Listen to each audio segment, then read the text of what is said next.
I was 24 when my body betrayed me. It started with bone-deep exhaustion. I couldn't shake, bruises blooming without cause, and a quiet ache in my chest that refused to leave. I blamed it on stress, poor sleep, maybe the part-time job at the cafe that never let me rest. But deep down, something in me knew. It was leukemia. The doctor's voice felt far away when she said it. My ears rang. My vision narrowed. I remember clutching the edge of the hospital bed while my mom rubbed my back and said all the right things. "We'll fight this. You're not alone. We'll figure it out." At the time, I believed her. My name is Lena Carter, and this is how I learned that sickness doesn't just strip your body. It reveals people's truths. At first, the family pulled together like some Lifetime movie. My older sister Jill made a meal calendar, my dad offered to drive me to appointments, and Mom started a GoFundMe titled Help Lena Beat Cancer. The goal was $60,000. Within a month, we hit $72,000. Strangers, friends, former teachers, co-workers, even people I hadn't spoken to in years contributed. Comments flooded the page. "Stay strong, Lena. You're a fighter. We believe in you." I cried the night we reached the goal, not just from gratitude, but because, for the first time, I felt seen, held. My sister even hugged me tight and said, "This is your army, Len. You're not alone." I wish I had paid more attention to the way she avoided eye contact.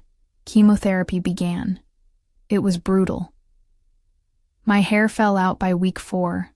My gums bled constantly. I threw up almost everything. I ate, but I kept smiling for the Instagram updates Mom posted, kept telling everyone I'm doing okay, because that's what people needed to hear after giving, and behind the scenes. Something shifted. Jill got quieter. Mom got busier. Dad became hard to reach. And somehow, the money discussions stopped altogether. I assumed they were managing the bills. The hospital wasn't asking questions yet, and I had no strength to dig into spreadsheets or logins. Then Jill announced she was engaged. It was during my second hospital stay, February. I was pale, hooked to a transfusion, when she came in with a glittering ring and a blinding smile. Devin proposed. "Finally," she said, thrusting her left hand in front of me like it was the cure for cancer. I forced a smile. "That's amazing." "Oh, and we're doing a destination wedding, Fiji. It's always been my dream." "Fiji," I blinked. "That's expensive." She shrugged. "Devin's paying for the wedding, but the honeymoon, well, that's our little secret." She winked. I frowned. Something about that moment. It stuck. Weeks later, I overheard my mom on the phone in the hallway outside my bedroom. "No, she doesn't know. And she doesn't need to. What matters is she's getting better. Jill deserves something too." Something in my chest tightened. Later that night, while my parents were asleep, I grabbed Mom's laptop and went digging. It took 2 hours, but I found it. The Cancer Fund bank account, cleaned out, every cent. There were flight bookings, resort transfers, dinner reservations, all in Jill's and Devin's names, a honeymoon experience package. $18,700, paid for with donations meant to keep me alive. I didn't cry, I just closed the laptop. And for the first time in months, I didn't feel sick.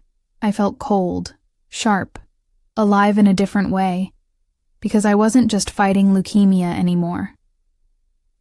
Now, I was fighting betrayal, and I wasn't done yet. I didn't confront them right away. That's what they were expecting.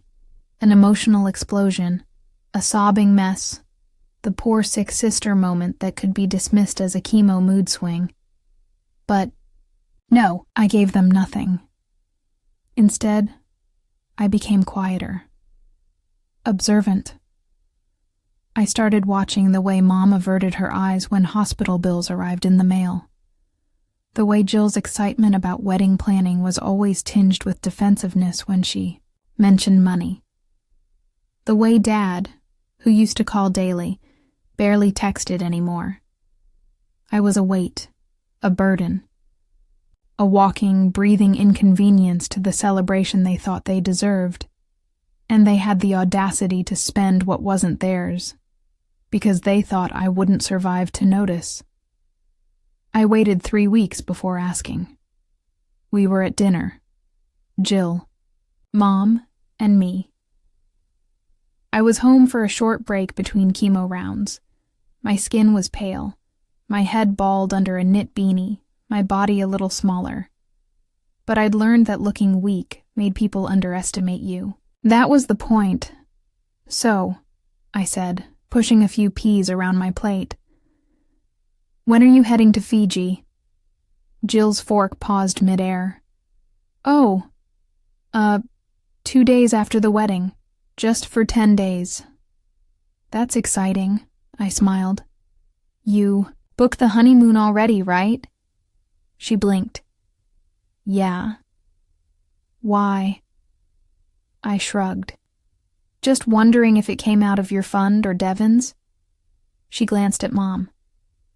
Mom gave the faintest shake of her head. Oh, Jill said quickly. Devin's. Definitely. We didn't use anything from, the fundraiser. That would be insane. I nodded, and I didn't say a word, but I saw her hand tremble when she picked up her water glass. The next week, I called the GoFundMe representative and explained my concern.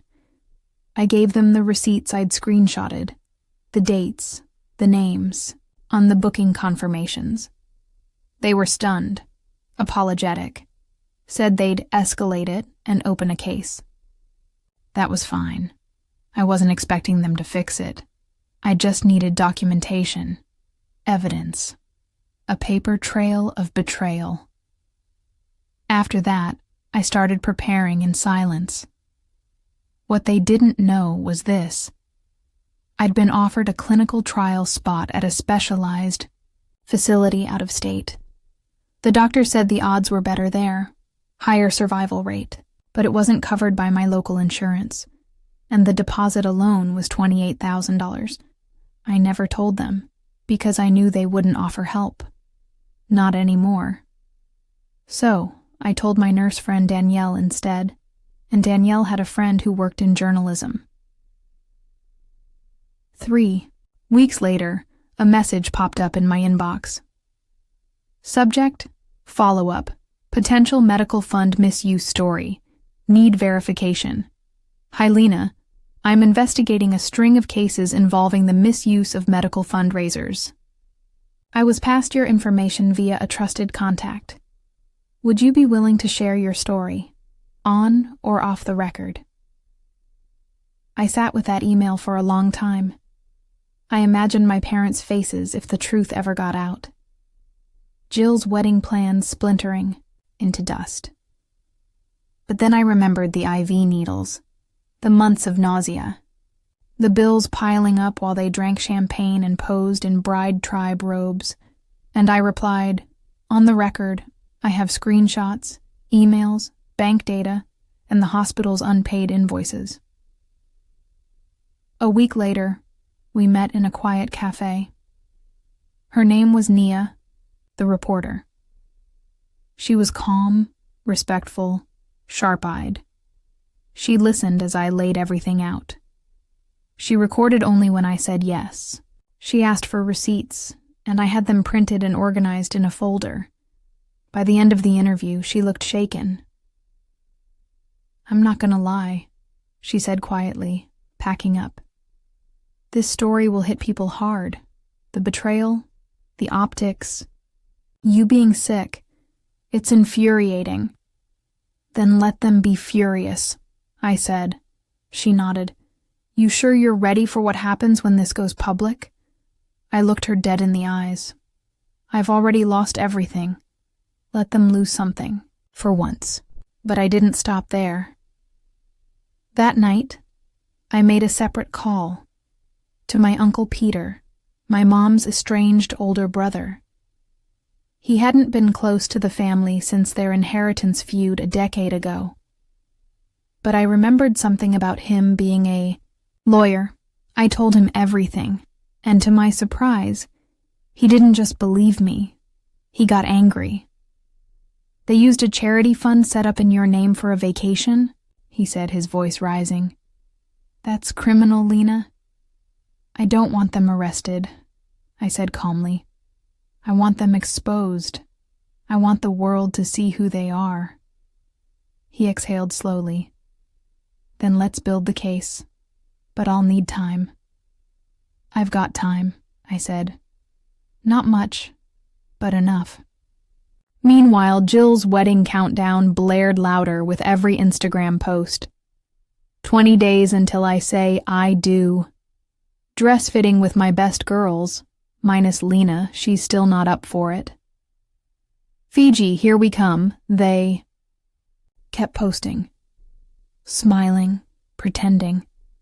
But they didn't realize. Every smile they posted made my case stronger. Every lie they told made the reckoning closer, and I wasn't just surviving anymore. I was sharpening. 20 days passed like a ticking bomb. I wasn't invited to Jill's bridal shower. Not officially, anyway.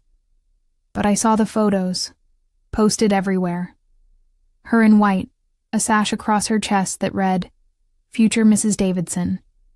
The backdrop was covered in faux florals and gold script balloons that spelled, She said yes. Mom was there, laughing. Dad, too. Even family I hadn't seen since childhood came.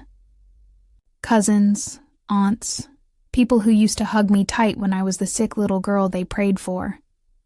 None of them asked how my treatment was going. Not one.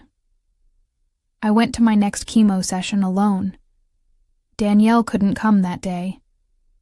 Uncle Peter had to reschedule his call. So I sat by the window, letting the cold drip into my veins, staring at the filtered sunlight outside and thinking, they don't deserve you, and they didn't. But the version of me they discarded, that girl had died months. Egodotnia, the journalist, emailed me a preview link of the piece. It wasn't public yet. She wanted me to approve everything. Title: Sick Sister, Stolen Funds, The Price of a Honeymoon. It was brutal, beautiful, precise. She had included donor testimonials, quoted the GoFundMe terms of service, highlighted screenshots, and added redacted receipts with Jill's and Devin's names. She even interviewed a medical billing expert who confirmed that thousands in charges to the cancer center remained unpaid. The donations were meant for treatment. Instead, they went to a beachfront villa in the Mamanuca Islands. I gave her the green light. We set the publish date, the morning of Jill's wedding. Meanwhile, Jill reached out. A text. Jill. Hey. Just wanted to check in. I know you've been quiet lately. You're still invited to the ceremony if you feel up to it. Just try not to make it about you, okay? This day's really important to me. I stared at my phone, then typed back, Lena, don't worry. I wouldn't dream of stealing your spotlight. 3 days before the wedding, Uncle Peter called. I've drafted the letter, he said. It won't stop the wedding, but it'll start the legal inquiry. Want me to send it early? Wait until the article drops, I said. Let it all crash at once. He paused. Lena, this might ruin your relationship with your family forever. Peter, I said, smiling to myself. What relationship? The morning of the wedding, the article dropped at 7:12 a.m. By 8:03, it was on the front page of Reddit. By 9:17, the GoFundMe page was suspended pending investigation. By 10:20, their wedding hashtag Jill and Devin Forever was flooded with angry comments from strangers. You stole from your sick sister? Cancel this wedding. You're disgusting. Bridezilla turned real-life villain. Give her money back before you touch a beach. And at exactly 10:45 a.m., while Jill was getting her makeup done, Mom burst into the room with her phone in hand. You need to call Lena, she said, her voice trembling. Right now. Jill rolled her eyes, unaware. Why? Did she post another cryptic poem or something?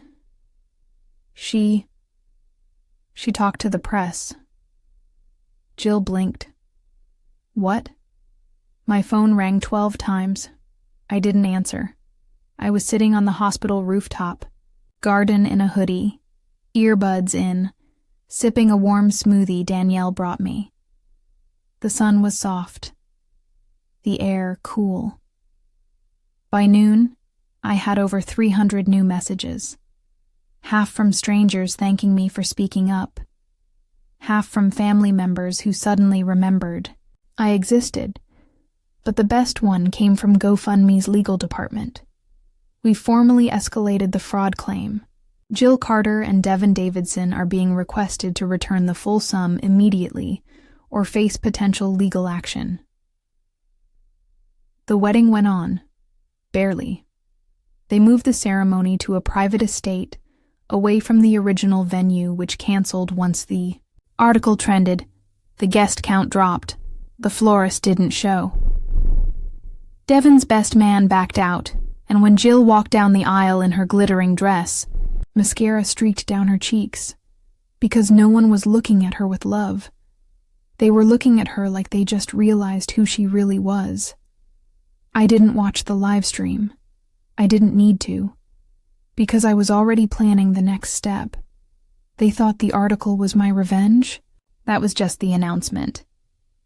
The real justice was still coming. The wedding ended with more whispers than applause. I heard later that the reception was practically empty. The cake sat untouched. The DJ left halfway through after being told they couldn't pay the rest of his deposit. Devin's mom was overheard muttering, "We should have never let her rope us into this circus." And Jill? She still left for the airport. She was still going to Fiji. Because of course she was. But she didn't get far. I got the update from Danielle first, sitting with me during another infusion session. "You're gonna want to see this," she said, handing me her phone. It was a headline from a local news outlet. Bride detained at airport after GoFundMe fraud scandal goes viral. I stared at it. Read it again. Then smiled. Slowly. Turns out, once the article picked up national coverage, a watchdog group flagged the case to federal authorities, not for criminal charges yet, but because travel was considered a flight risk in a pending investigation. Jill and Devin were both pulled from the boarding line at LAX. Their names were flagged. Customs was alerted. They were questioned for hours. They missed their flight. They missed their honeymoon. And the photos I saw later, of Jill sitting in an airport terminal, no makeup, red-eyed, clutching her passport like it was the last thing she owned, I saved that photo. It was the most honest she'd ever looked. The backlash kept growing. 2 of Jill's bridesmaids publicly unfollowed her and posted vague Instagram stories about truth always coming out. 3 donors requested their money, back directly through GoFundMe and posted receipts. And Devin's job at a local finance firm? Gone. Terminated quietly. Reputational risk, the HR email said. The cracks were spreading fast. And me? I was getting stronger. I had moved into a small apartment by then, one rented by a family friend who gave me a huge discount after hearing what happened. Uncle Peter helped me sort the lease. Danielle brought over a plant. I painted the walls. Soft green. There was light. I started sleeping better, eating again. And the most amazing part? People started sending me messages not just out of pity, but out of respect. You're the strongest person I've ever read about. They tried to break you and you stayed silent until it mattered. I donated to the new fundraiser. I hope you crush it, Queen. Because yes, Nia and her publication helped launch a second, verified, monitored fund for my actual treatment. And in just 5 days, it surpassed $100,000. Jill's silence was loud. No apology, no explanation, only a single Instagram post. 3 days after the airport humiliation, everyone makes mistakes. But we're moving forward with love. Haters will never win. Still married. Still blessed? Fiji in my heart. She posted that like the world had forgotten, but the comments told a different story. Did your sister co-sign this caption too? Still stealing or just lying now? Girl, apologize. You got exposed. Your sister's the main character now. Sit down. And the best part? I wasn't even doing anything anymore. I let them eat themselves alive. Because once truth is out, it doesn't need to shout. It echoes. A week later, Uncle Peter called again. They want to settle, he said. Your parents, Jill, they hired a lawyer, quietly, want to avoid a trial. They should have thought of that before, I said calmly. They're offering a public apology and partial restitution if you sign a non-disclosure agreement. I smiled. No deal. Peter chuckled. Didn't think so. What happens if I don't settle? We keep going. Discovery, depositions, full public record, financial penalties. Then let's keep going, I said. I want it all on paper. Because this wasn't just about the money. It was about what they took from me when they thought I wouldn't make it. It was about how they calculated my worth based on how long they thought I'd be around. They gambled my death against their luxury, and I was still here, alive. And now, I was coming for everything.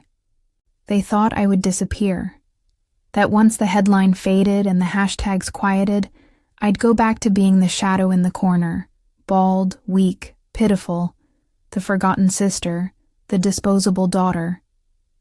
But instead, I showed up, at their front. It was a cloudy Tuesday afternoon when Uncle Peter drove me to the house I used to call home.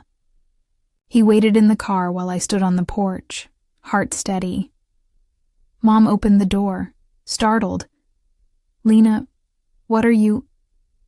I handed her the envelope. Legal-sized, cream-colored, sealed with authority. What is this? She whispered. Discovery. Request, I said. Uncle Peter filed it this morning.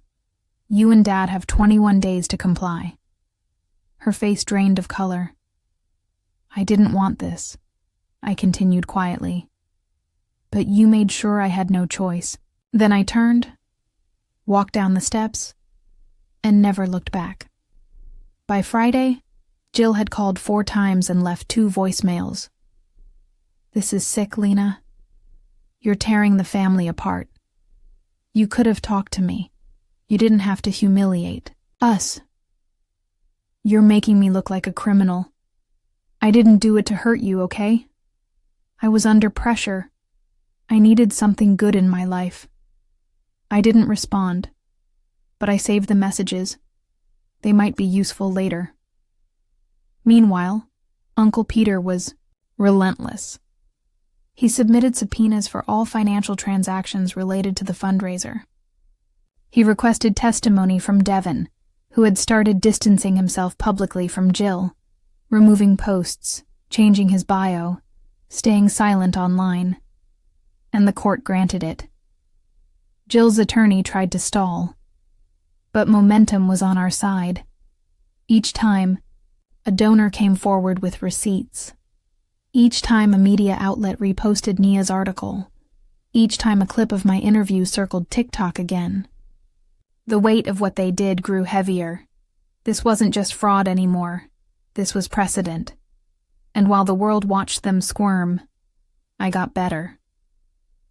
The new clinical trial worked.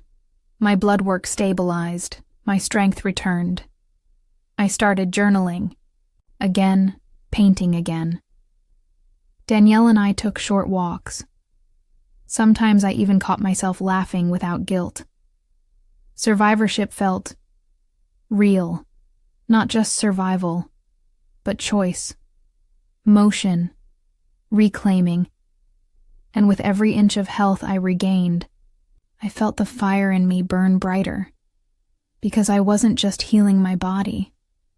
I was rebuilding the future they tried to steal. Around this time, something unexpected happened.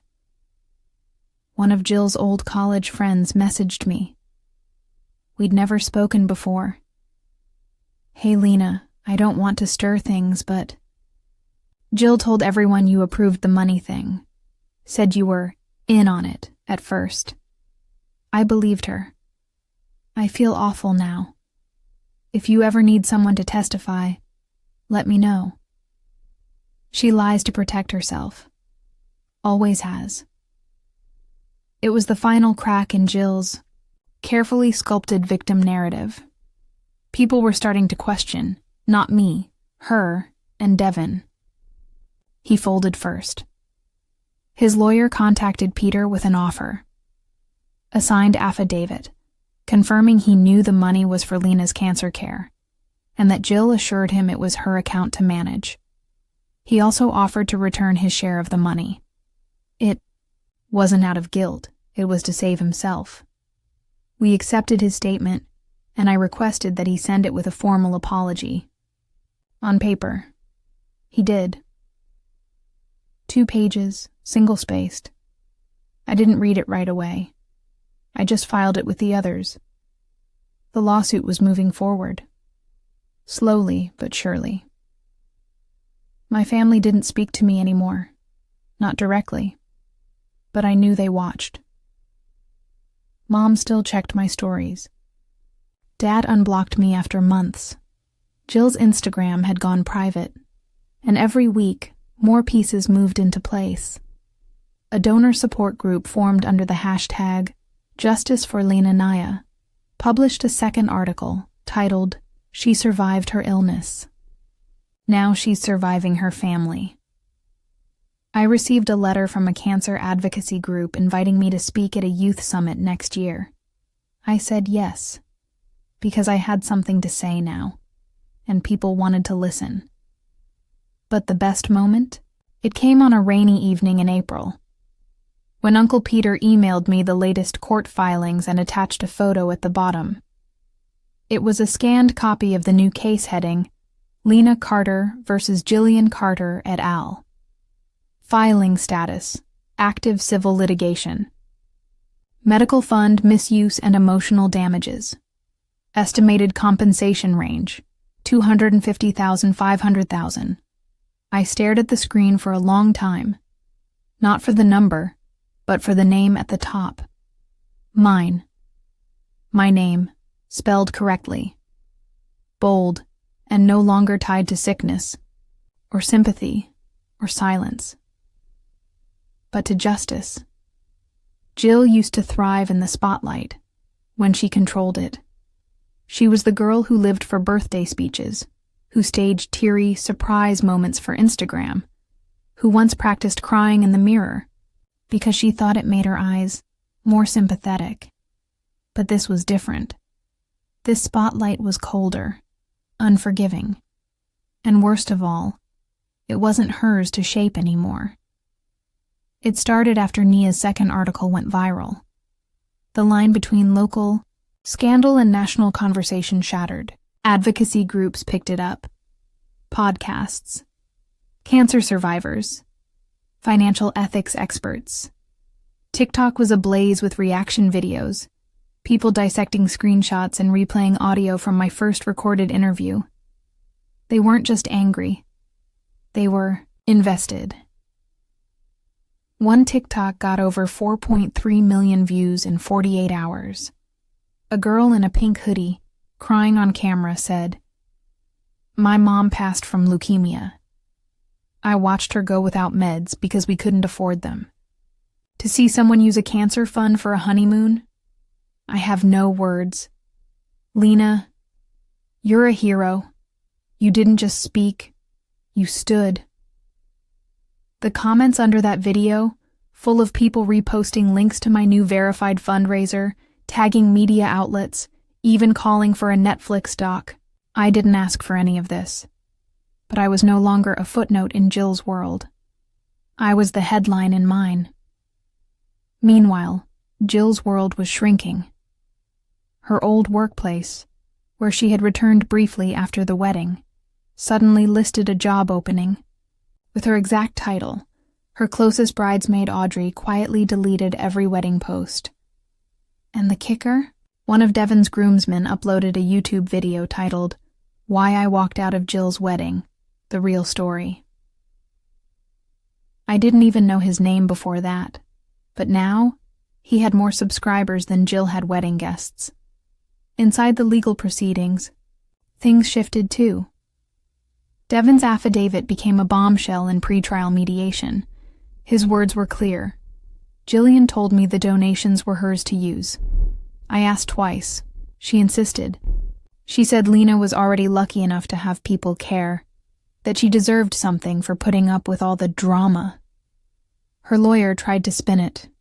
She was under stress, emotionally exhausted, not thinking clearly. But then the court reviewed her texts, screenshots, receipts, comments she didn't delete fast enough, and the court didn't see exhaustion. They saw entitlement. Uncle Peter looked over at me during a filing review and said, "She's drowning in her own words. Now, you just keep doing what you're doing." So, I did. I accepted the invitation to speak at the Cancer Survivor Youth Summit. It was terrifying. The first time I stood in front of a crowd since my diagnosis, my legs trembled. But I told my story, all of it. The good, the cruel. The part where I begged quietly for someone to notice something was wrong. Not with my health, but my family. And then the part where I stopped waiting to be saved. I ended with, "Cancer didn't take me out, but betrayal tried, and I'm still here." The applause shook the room, but the message requests afterward, those shook me more. One girl wrote, "You gave me permission to walk away from people who only love me when I'm useful." Another, "I showed your story to my mom. She cried. She donated. She said she's proud of you like you're one of her own." And a third, simply, "Thank you for surviving out loud." Meanwhile, back home, Jill was spiraling. A cousin I hadn't spoken to in years sent me a screenshot from her new private Instagram account caption, "It's hard being the villain in someone else's fairy tale." Comment from her friend, "You don't deserve this. She should have kept it in the family." But the top reply? From someone I didn't know. She tried. "You sold the castle to buy plane tickets." Then came the final blow, a court date. Set 2, months from now. The judge refused further delays. All settlement offers from their side had expired. My legal team submitted their full motion, seeking $375,000 in damages, restitution, emotional harm, and public defamation correction. Uncle Peter looked across the table during the last meeting and said, "She'll have to take the stand." And for the first time I realized Jill would have to say it, out loud, to a courtroom full of strangers, to a judge, to me. She would have to admit she thought I was dying, and used it as a vacation fund. But I wasn't dying anymore. I was ready. The courthouse smelled like old wood and cold air. I sat in the second row behind Uncle Peter, dressed in a navy blue blazer and soft cream blouse.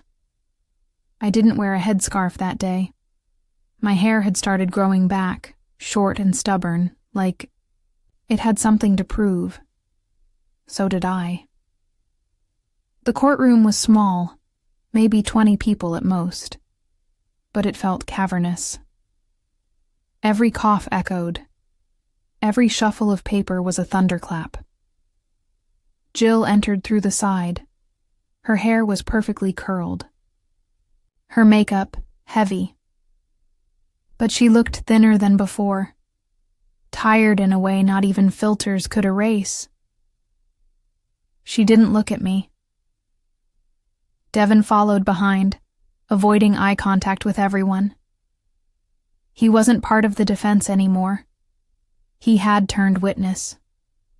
And I could tell by the distance between them. They hadn't spoken much since. Good. The judge was sharp. Female, no nonsense. The kind who didn't tolerate emotional theatrics but understood nuance when it mattered. Opening arguments began. My side laid out the facts. Donation totals, withdrawn amounts, digital trails, timelines, photos, screenshots. Every smiling vacation photo Jill posted had a matching debit trail.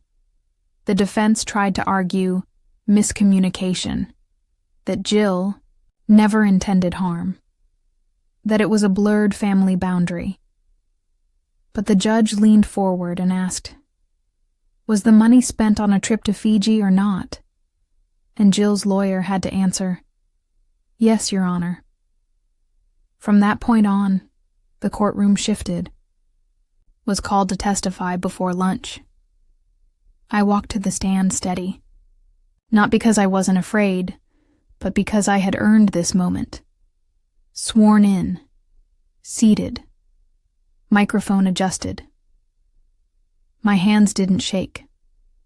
Miss Carter, Peter began. Let's start from the beginning. Can you describe what the fundraiser was created for? Yes, I said clearly. It was created to fund my leukemia treatment, my medications, my travel to specialists, and costs not covered by insurance. And were you consulted about how the funds would be distributed? No. Did you consent to the money being used for your sister's honeymoon? No. Did anyone ever reimburse you? Not a cent. Were there unpaid hospital bills during that time? Yes. Were there delays in your treatment due to lack of funds? I looked directly at Jill. Yes, I said. Her face crumpled just a little. She didn't cry.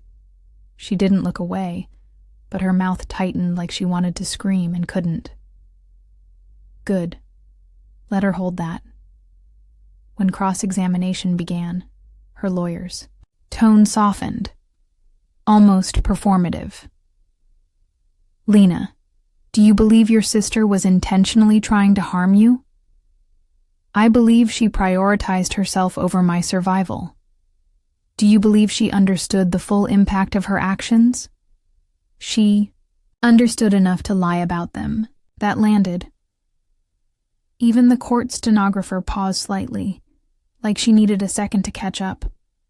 The lawyer tried to pivot. Do you think there's any possibility this is just a misunderstanding? I stared at him.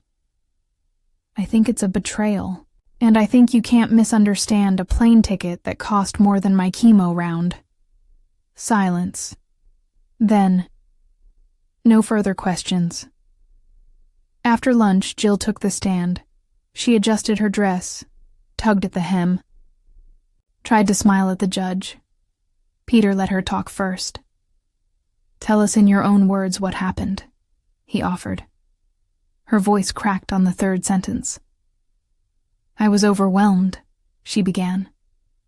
My sister was sick. I was planning my wedding. I wasn't thinking clearly. I made a mistake.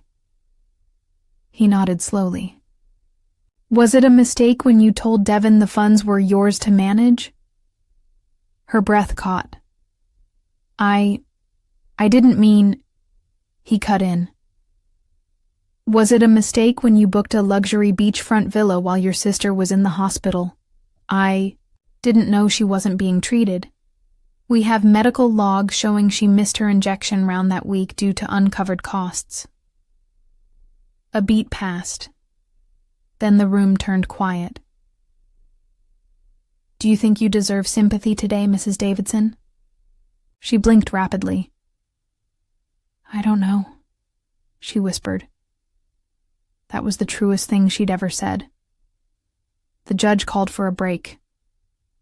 I walked out to the hallway, heart thudding. Danielle was there, leaning against the wall, waiting for me. She didn't say anything. She just opened her arms, and I collapsed into them. Later, before we returned for closing arguments, Uncle Peter placed a hand on my shoulder. She's unraveling. We're close. I don't need her to beg, I said. I know, he said, but she will. Inside, the judge prepared her closing instructions. We wouldn't get a verdict today. That would take weeks, but I already knew I had won. Not just the case, but something bigger. Because the girl who used to shrink at family dinners, who let her voice be drowned out in group chats and hospital rooms, she was gone. And in her place stood a woman who wouldn't just survive. She would own every single room she walked into. 3 weeks later, the courthouse called. I was brushing my teeth, barefoot in my little kitchen, when my phone lit up with the notification, Civil Court Decision Rendered. Carter vs. Carter et al. Die. Let the email sit there for a moment. Then I wiped my mouth, sat down at the kitchen table, and opened it. Verdict. In favor of the plaintiff. Compensatory damages. Awarded. $387,500 additional restitution. Ordered. $62,000 public statement of accountability required.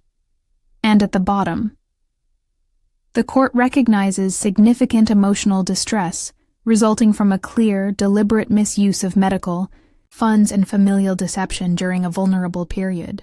I didn't cry. I didn't cheer. I just breathed, steady, free. By the time the news hit social media, I was already back in my hospital's wellness center, working with the director to set up a new support program for patients who'd been financially exploited during illness. We named it the Second Wind Fund. Within a week of its announcement, we had raised $25,000, not for me, for others like me, and that's how I knew I'd won more than money. I'd reclaimed something they never thought I'd hold again. Power. Jill released her court-ordered statement 5 days later. It was short, impersonal, probably written by a PR assistant. I acknowledged that funds raised for Lena Carter's medical treatment were misused during a period of poor judgment. I sincerely regret my actions and apologize to all those affected. She disabled. Comments within minutes. But screenshots live forever. And the internet never forgets. Devin filed for divorce 3 months later. I found out through a quiet update from Uncle Peter. Apparently Devin had tried to make it work after court.